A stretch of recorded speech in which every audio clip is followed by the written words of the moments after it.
दोस्तों नमस्कार। दोपहर मेट्रो डिजिटल टीवी के लिए मैं राजेश सिरोठिया। आज हम बात करेंगे जीएसटी की, यानी कि गुड्स एंड सर्विस टैक्स, जिसे राहुल गांधी गब्बर सिंह टैक्स भी कहा करते हैं। हालांकि इस टैक्स के जो कॉन्सेप्ट को लाने वाले या उसको जनक कहे जाने वाले डॉक्टर विजय केलकर थे, और यूपीए की सरकार के दौरान पी चिदम्बरम ने जीएसटी को लागू करने की कवायद शुरू कर दी थी। तब बीजेपी इसका विरोध करती थी, और बीजेपी नहीं, गुजरात के मुख्यमंत्री के रूप में मोदी भी इसका विरोध करते थे। लेकिन बाद में उनको जब वो वित्तीय विशेषज्ञों ने और सारे लोगों ने समझाया और उसकी बारीकियों को कहा, तो उनको लगा कि हाँ, कि जीएसटी जो है देश की आर्थिक सेहत के लिए फ़ायदेमंद साबित होगा, और वो हुआ भी, इसमें कोई दो राय नहीं। लेकिन मोदी के साथ में एक समस्या भी है, और एक उनका जो है एक यूएसपी भी है, यूनिक सेलिंग पॉइंट जिसको कहते हैं, कि वो जो है आपदा में अवसर तलाश लेते हैं। 8 नवंबर 2016 को जब उन्होंने बहुत ही अचानक और अप्रत्याशित रूप से नोटबंदी की घोषणा की थी, तो उससे पूरे देश में त्राही त्राही की स्थिति मच गई थी। लोग, मतलब खुद मोदी भी उस तरह की प्रतिक्रिया, उस अप्रत्याशित प्रतिक्रिया के लिए तैयार नहीं थे। और लेकिन मोदी जो है सब्जेक्टेड टू करेक्शन मोड में रहते हैं, हमेशा सुधार और अपने आप में बदलाव के लिए तैयार रहते हैं। तो बहुत जल्दी वो उन झटकों से संभल गए, और जो 3 महीने की जो 2 महीने की 3 महीने की जो नोटबंदी की प्रक्रिया थी, क्योंकि नोट बदली में तब्दील हो गई थी सही मायनों में कहा जाए तो, लेकिन उसके दौरान उन्होंने लोगों की सुविधा को ध्यान में रखते हुए 64 बार संशोधन किए थे। उसके बाद तुरंत बाद जब उत्तर प्रदेश का चुनाव आया, विधानसभा चुनाव 2017 फरवरी मार्च में, तो लोगों को लग रहा था कि जीएसटी, ये नोटबंदी जो है,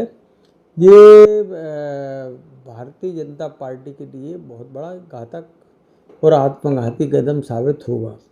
लेकिन हुआ इसका विपरीत, क्योंकि नोटबंदी से अमीर लोगों की घबराहट को देखते हुए जो एक बड़ा वर्ग देश का जो है, जो कि वंचित और गरीबों का वर्ग है, वो जो है उसमें जो है, जो बड़े आदमियों में होता है ना, सैडिस्टिक प्लेजर, पर पीड़ा में अपना सुख ढूंढना, वो जो है वो गरीबों में जागृत हो गई, और उन्होंने बम्पर मेजॉरिटी के साथ में 2017 में यूपी की सरकार बनवा दी। तो यानी नोटबंदी की बात में जो है, जो लोग बुराई कर रहे थे या उसकी खामियां गिना रहे थे, वो भी जो है शांत होने को मजबूर हो गए। और बीजेपी ने समझ लिया कि उनका चला हुआ ये नोटबंदी का अस्त्र जो है, वो जीएसटी के मामले में भी सही लागू हुआ। तो ताबड़तोड़ 1 जुलाई 2017 को तत्कालीन वित्त मंत्री अरुण जेटली ने जीएसटी पेश कर दिया। और जीएसटी पेश किया तो उसके कई स्लैब थे, कोई 0%, कुछ चीज़ों को छूट में रखा गया था, कुछ 5% के स्लैब में थे, कुछ 12 के थे भी, कोई 18 के में थे, कोई 28 के में थी, कोई 40 के ऊपर थी, वगैरह वगैरह, बहुत सारे स्लैब उसके कर दिए, और बड़ा कन्फ्यूज़न उसका क्रिएट हुआ, और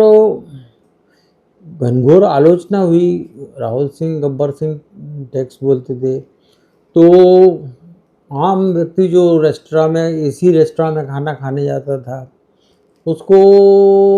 मतलब वो ये तंज कसता था कि जब हम 2 लोग खाना खाने जा रहे होते हैं, तो ऐसा लगता है कि एक तीसरा व्यक्ति भी हमारे साथ खाना खा रहा है। वो है जीएसटी, मतलब जो जो % जो जीएसटी लगता है, वो उनके साथ में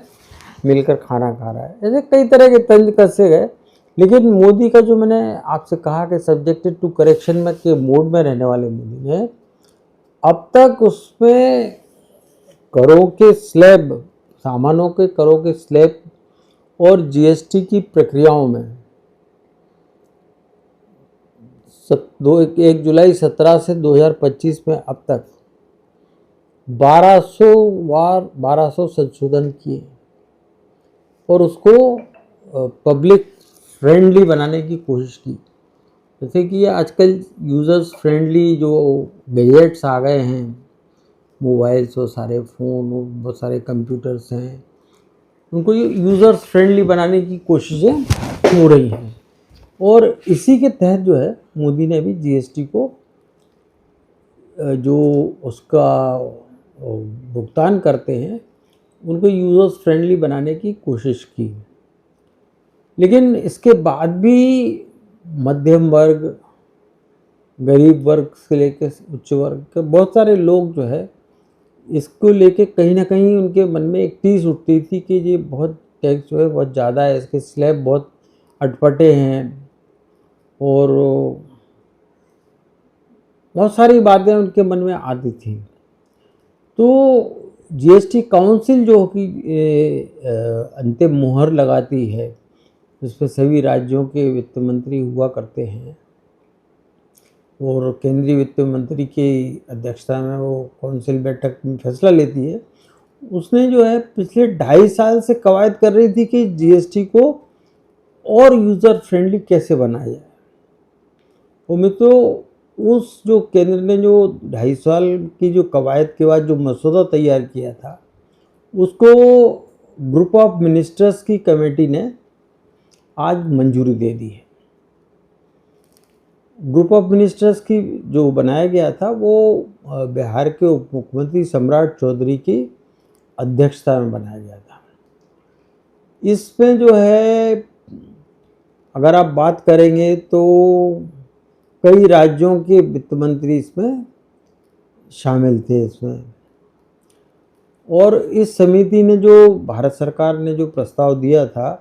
कि स्लैब के जो 4 दर हैं मोटे तौर पर 5, 12, 18 और 28, उनमें से 5% और 28% को जो है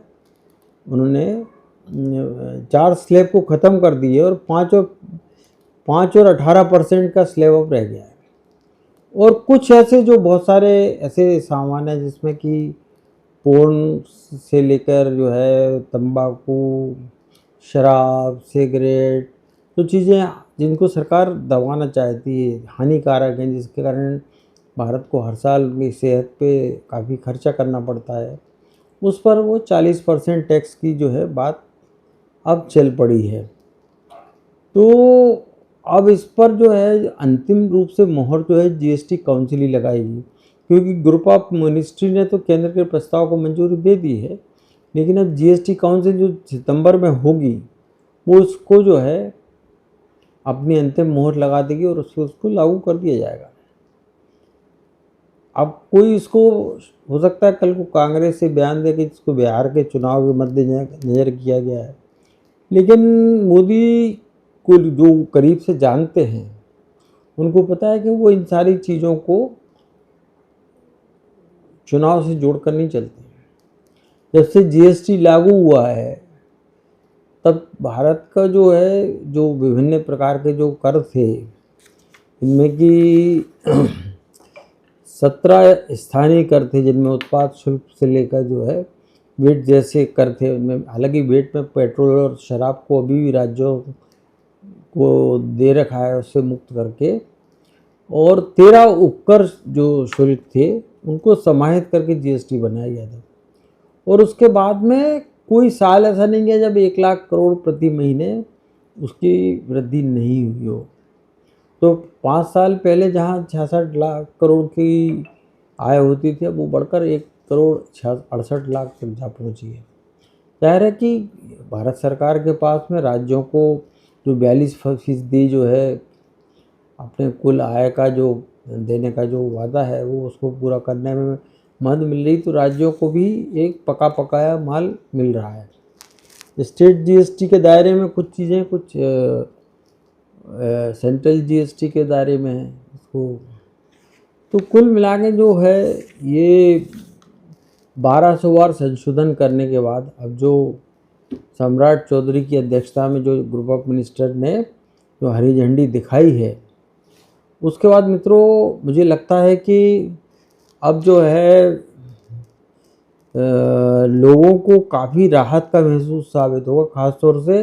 वो मध्य वर्ग जो कि अपने आप को ठगा हुआ महसूस करता था। यानी कि अब जो है 5% और 18% के स्लैब होंगे, मैंने 12% के स्लैब वाले जो कुछ चीज़ें जो है वो 5 पर आ जाएंगी, कुछ 12 वाली 18 में चली जाएगी, कोई 28% के स्लैब वाली 18 में आ जाएगी, कुछ 28% वाली 40 में भी चली जाएगी। तो कुल मिलाकर जो है जो मध्यम वर्ग के लोग हैं, इवन सॉफ्ट ड्रिंक को भी 40% के उसमें डाला गया है, फास्ट फूड को भी डाला गया है, कॉफ़ी को भी डाला गया है, शुगर को भी डाला गया है, जो कि भारत को मधुमेह का एक महामारी के रूप में तब्दील कर रहा है और बहुत सारी बीमारियां उससे जो है शुगर डायबिटीज रिलेटेड होती हैं, उन सबको वो कम करता है। तो उसको उन्होंने 40% की उसमें चीज़ें की गई हैं। आपको पता है कि जो ग्रुप ऑफ मिनिस्टर्स की जो सम्राट चौधरी की अध्यक्षता में जो समिति बनी थी, उसमें जो है यूपी के वित्त मंत्री सुरेश कुमार, राजस्थान के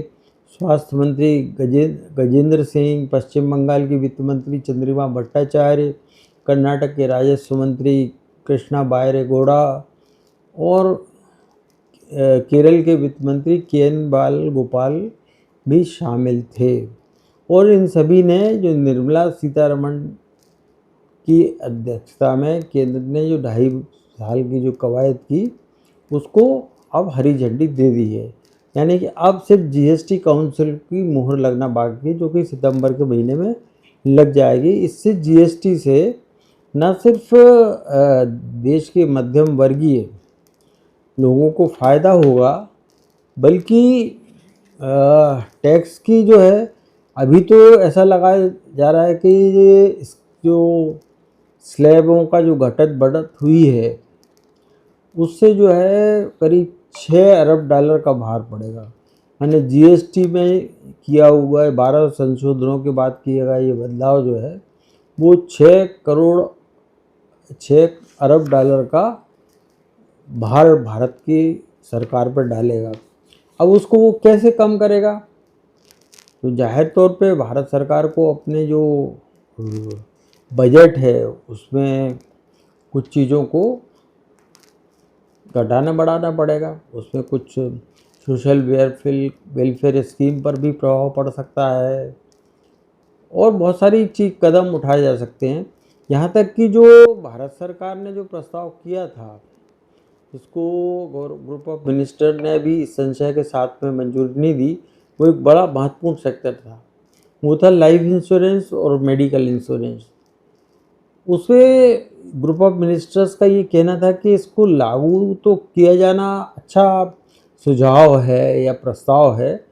लेकिन इसका फ़ायदा अंतिम व्यक्ति तक, मतलब यहाँ की जो भी लाइफ इंश्योरेंस कराता है या जो स्वास्थ्य बीमा का फ़ायदा उठाता है,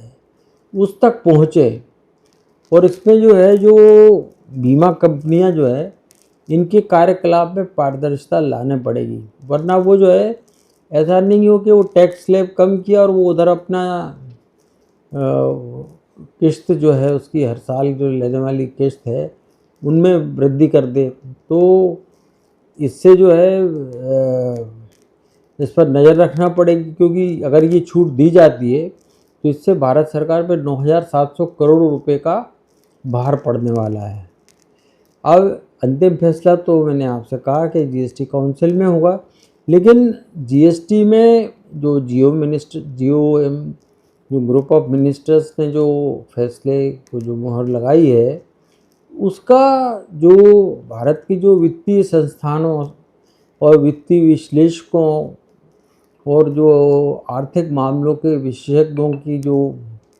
फर्म्स हैं, उनके विशेषज्ञ हैं,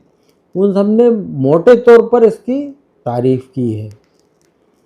और जो ब्रोकरेज हाउस जिनको कहते हैं, वो शेयर मार्केट के उठाव चढ़ाव के बारे में जो है लोगों को चीज़ें देते हैं, उनका दावा है कि जो एफएमसीजी प्रोडक्ट हैं, यानी कि जो एफएमसीजी प्रोजेक्ट हैं, ऑटोमोबाइल इंडस्ट्री है, ऑटोमोबाइल में छोटी कारें मतलब, और वो कारें जो कि सीएनजी या इलेक्ट्रिक व्हीकल पे चलने वाली गाड़ी हैं, उन पर का 18% का अगर टैक्स हो जाएगा 28 से, तो काफ़ी फ़ायदा होगा। जबकि बड़ी कारों पर जो 43 और 48% टैक्स लगता है, शायद उसको 40% किया जाए, क्योंकि कई विशेषज्ञों का ये भी कहना था कि जब वो एक बड़ी महंगी कार खरीदने जाते हैं तो उस पर इतना टैक्स लगता है कि ऐसा प्रतीत होता है कि एक कार उनने खरीदी है और एक उनके साथ में सरकार ने भी खरीदी है। जैसा कि खाने की टेबल में बैठे आदमियों को लगता था कि कोई तीसरा व्यक्ति भी जीएसटी के रूप में उनके साथ में थाली संजो कर बैठा हुआ है। तो इसका कुल मिलाकर जो है, इसे शेयर बाज़ार जो है, जिसमें प्रधानमंत्री नरेंद्र मोदी ने जब अपने 15 अगस्त के भाषण में ये संकेत दिए थे कि वो नए टैक्स सुधार जीएसटी में लागू करने वाले हैं और उस टैक्स सिस्टम को सरल करने वाले, तभी से भारतीय शेयर बाज़ार में 1.5% का इजाफा हो गया था। लेकिन अब ग्रुप ऑफ मिनिस्टर की मोहर लगने के बाद इसमें और उछाल आ सकती है, ऐसा वित्त के विशेषज्ञ मान के चल रहे हैं। जो कैप्स आधारित जो निवेशक है, कंपनियों जुड़े शेयरों पर दाव लगाने की बात करते हैं, उनका कहना है कि जो जिस तरह से शेयर बाज़ार बूम करेगा तो शेयर में निवेश करने के लिए एक अच्छा अवसर होगा। और निफ्टी का जो है कंजम्पशन इंडेक्स जो है वो 11% बढ़ा है, जबकि सऊदी में निफ्टी की बढ़त करीब 5% ही रही है ना। तो निफ्टी इंडिया का कंजम्पशन 11% बढ़ा, जबकि सऊदी में निफ्टी की 50% इंडेक्स की बढ़त जो है वो 5% रही है। जो ब्रोकरेज हाउस कह रहे हैं कि इससे जो है खपत वाले सेक्टर हैं, जो आम आदमी के उपयोग में आने वाली सामग्री हैं, इन पर जो है इनको काफ़ी मजबूती मिलेगी, इनसे जुड़े कारोबारियों को काफ़ी वो मिलेगी। बर्नस्टेन की रिपोर्ट में भी जो है इसमें ये कहा गया है कि इससे $13 बिलियन तक की जो है उछाल संभव है। और ग्लोबल ब्रोकरेज हाउस जो है उसका भी मानना है कि अच्छे मानसून और ग्रामीण सुधारों के बावजूद अभी देश में पूरी तरह खपत जो कंजम्पशन है उपभोक्ताओं का, वो पूरी तरह उसकी वापसी नहीं हुई है। और सरकार का जो प्रोत्साहन के स्वरूप जो जीएसटी में बदलाव हो रहा है, वो जो है उससे फ़ायदा ज़रूर होगा। और जो सरकार जो प्रोत्साहन के रूप में जो पैसा देती है, उसका 65% हिस्सा जो है खर्च के रूप में वापस आता है, जो सालाना 13 बिलियन डॉलर तक अतिरिक्त खपत बढ़ेगी अगर, तो इससे बाज़ार को भी सहारा मिलेगा और सरकार को भी इससे फ़ायदा होगा। तो ये सारे कदम इस बात में, और जो आर्थिक विशेषज्ञ जिस तरह की चीज़ें कर रहे हैं, वो निश्चित रूप से कि हाँ, सबसे बड़ी चीज़ है कि अब 7,500 रुपये तक के किराए वाले होटल्स को जो एक 28% टैक्स के दायरे में रखा गया था, उसने भारत के टूरिज्म को कमज़ोर किया था। क्योंकि लोग जो विदेश यात्रा करने के जो शौक़ रखते हैं, वो भारत के बजाय जो है थाईलैंड, सिंगापुर, वियतनाम, आपके बाली, इंडोनेशिया, ऐसे देशों को ज़्यादा प्रेफरेंस देते थे, क्योंकि वहाँ टैक्स काफ़ी कम है और वहाँ पर होटलें काफ़ी सस्ती पड़ती हैं। क्योंकि हवाई किराया ही सब कुछ नहीं है, वहाँ रुकने का खर्चा कितना है। तो यहाँ पर जो है उसको 18% के दायरे में अगर वो ले आएंगे 28% से घटा के, तो निश्चित रूप से कि जो है जो होटलों का किराया जो है उस पर पड़ने वाला भार जो कम पड़ेगा, तो पर्यटक बढ़ेंगे और पर्यटन उद्योग को बढ़ावा मिलेगा और सैलानियों के आने से भारत की आय में वृद्धि होने वाली है। सबसे बड़ी चीज़ ऑटोमोबाइल सेक्टर की हम बात करें तो छोटी कारों के अलावा टू व्हीलर्स हैं, स्कूटर्स हैं, मोटरसाइकिल हैं, और उसके साथ में एसी हैं, आपके फ्रिज हैं, सीमेंट हैं, इन सब चीज़ों के जो है प्रोसेस फूड हैं, 1,000 रुपये तक के फुटवेयर्स हैं, 7,000 रुपये से कम के होटल हैं, 1,000 रुपये से ऊपर के गारमेंट जो है, और कृषि उपकरण, ये सब सस्ते हो सकते हैं। और बीमा प्रीमियम पर अगर टैक्स दर घटी तो लोगों को काफ़ी राहत मिलेगी। और लोग जो अपना सेहत पर जब अस्पताल में कोई भर्ती होता है और उनके बैंक के खजाने जब खाली होते हैं, तो अगर वो टैक्स अपना मेडिक्लेम अगर करा के रखेंगे तो निश्चित रूप से काफ़ी फ़ायदा लोगों को होगा। और जो अस्पतालों का जो उद्योगों का रूप ले चुकी हैं जो बड़ी बड़ी अस्पतालें हैं, उनको भी निश्चित रूप से फ़ायदा ही होने वाला है इससे, क्योंकि वो तो जो है जितना मेडिक्लेम जो लेता है उस पर वो फिर नज़र गड़ा के रखते हैं। मरीज को देखने के पहले वो देखते हैं कि इसका मेडिक्लेम का इंश्योरेंस कितना है, उसी के हिसाब से वो मरीज का इलाज भी करते हैं। जिसका कम इंश्योरेंस है उसका सस्ते में उसका काम निपट जाता है, जिसके बड़ा होता है उसको जो है काम को बढ़ा के और बिल बढ़ा के पूरा जो है उसको ड्रेन करने की उनकी आदतें कई बड़े अस्पतालों में पड़ गई। इस पर अंकुश लगाने की ये भारत सरकार के कदम अभी तक नाकाफ़ी साबित हुए हैं। आयुष्मान जैसी योजनाओं का जो दुरुपयोग कई अस्पतालों ने किया है, जिनको कि NABH का दर्जा भी प्राप्त किया है। हालांकि कई अस्पताल बहुत अच्छे हैं और कई डॉक्टर्सों के द्वारा जनरेटेड हॉस्पिटल हैं, उनमें इस तरह की लूटपाट कम है।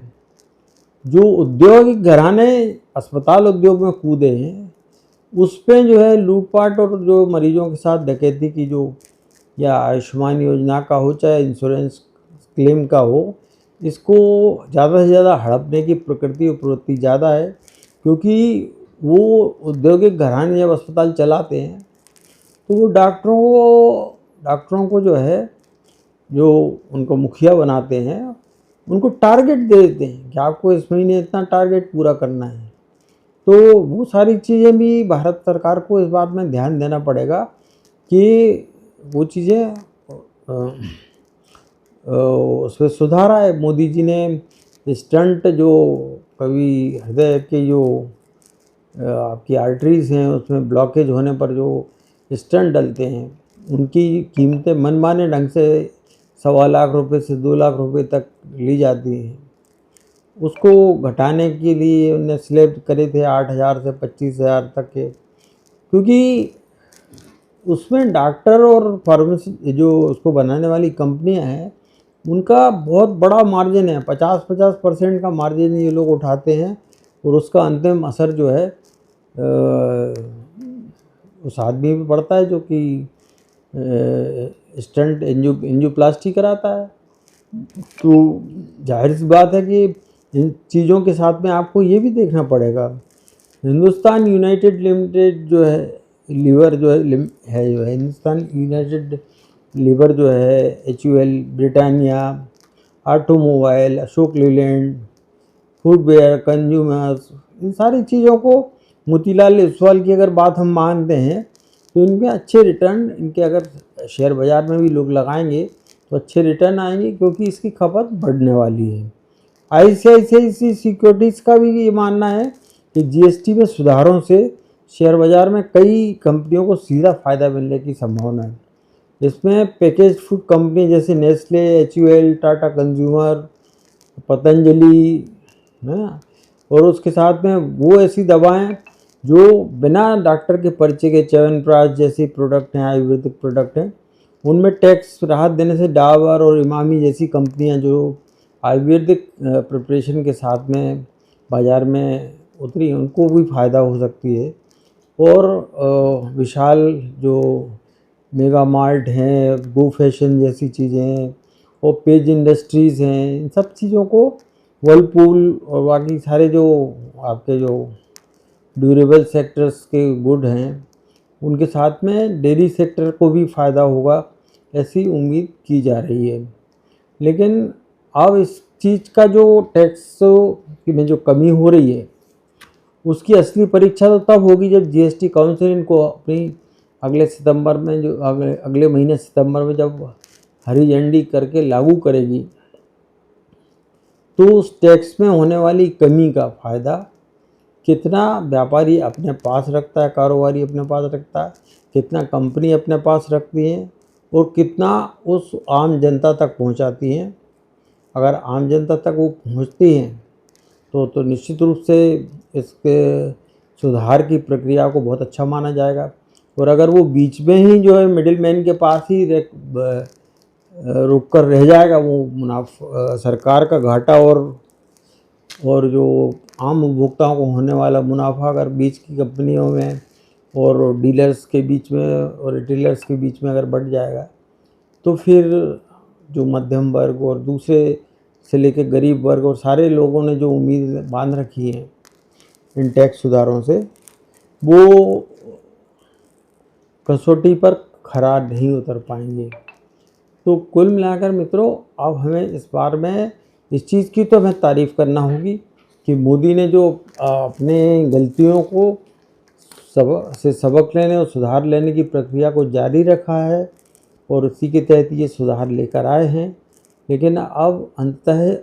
अंतिम व्यक्ति तक वो कितना और किस हद तक पहुंचता है, ये जो है देखने वाली बात होगी। और जब ये चीज़ें ज़मीन पर उतरेंगी जीएसटी काउंसिल के बाद, वो बाज़ार में जो जिसका शेयर बाज़ार तो निश्चित रूप से जमकर उछाल भरेगा, लेकिन जो आम आदमी का पेट भरने वाली चीज़ें हैं, जो आम आदमी को अगर सही दरों पर मिले, तब जाकर जीएसटी के सुधारों की सार्थकता मिलेगी और वो जो है अपने तार्किक परिणति तक पहुंच सकेंगे। मित्रों, इस अंक में सिर्फ इतना ही। अगले अंक में फिर किसी मुद्दे के साथ आपसे होगी बात, और आप उसके लिए आपको करना हुआ इंतज़ार। आपको अच्छा लगा हो तो उसे लाइक करें, शेयर करें, सब्सक्राइब करें। इसमें अगर कुछ हमसे गलती हुई हो तो उसके लिए हमें रेखांकित करने की कोशिश भी करें। यह हमने सारा जो है, मैं कोई इकोनॉमिक्स नहीं, साइंस का विद्यार्थी हूँ, लेकिन इकोनॉमिक्स को समझते और इकोनॉमिक्स की बात करते हुए जो चीज़ें सामने आई हैं आपके सामने रखी हैं। तो हो सकता है उसमें गलत भी कुछ हों, कुछ सरकार की जो गवर्नमेंट ऑफ मिनिस्ट्री ने जो चीज़ें की हैं उसमें भी गलती हो सकती है। जीएसटी काउंसिल आखिर कितनों को मंजूरी देती, कितनी मंजूरी देती है, ये सब सवाल अभी उसके लिए सितंबर तक सभी को करना पड़ेगा इंतजार। तब तक के लिए नमस्कार।